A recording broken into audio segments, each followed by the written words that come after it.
Ólafur Ragnar sagði að það hefði ekki í tíð viðreisnarstjórnar risið öldur málskotsréttinn. Og það gott þú tókst þetta dæmi, en við skulum ekki einblína of mikið á þennan málskotsrétt. Það risu ekki öldur, það rísa öldur kannski síðar af því hann virkjaði hann og hafa hann þökk fyrir það.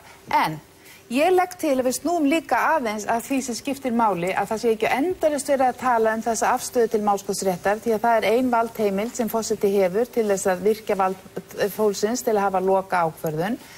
Heldur eigum við líka að einblína á það hvernig við stöndum vörð lýðræðið. Og það ekki hægt nema að tala hreint út ákveðna hluti.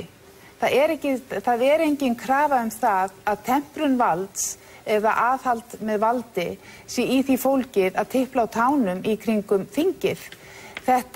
Okkar stjórnskipun, hún snýst ekki þingið. Hún snýst heldur ekki þingræði. Hún snýst það að tryggja lýðræði og mannréttindi. Það grundvöllur okkar stjórnskipunar. Þingræðið aðeins eitt tæki.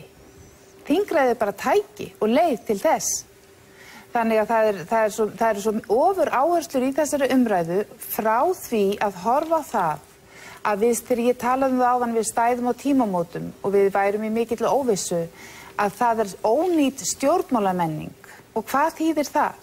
Það þýðir afstaða fólks til kerfisins að hún á reiki. Fólk veit ekki við hverju að búast og niðurstaða í Icesave eða það að fólk fór og greiddi fór og synjaði Icesave samningnum 2 og 3 ekki til marks einingu meðal þjóðarinnar.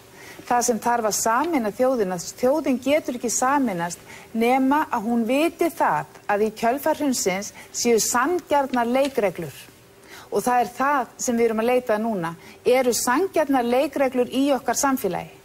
Það hefur orðið hér stórkostlegt hrun og við erum ekki í kennslustund í stjórnskipunarrétti.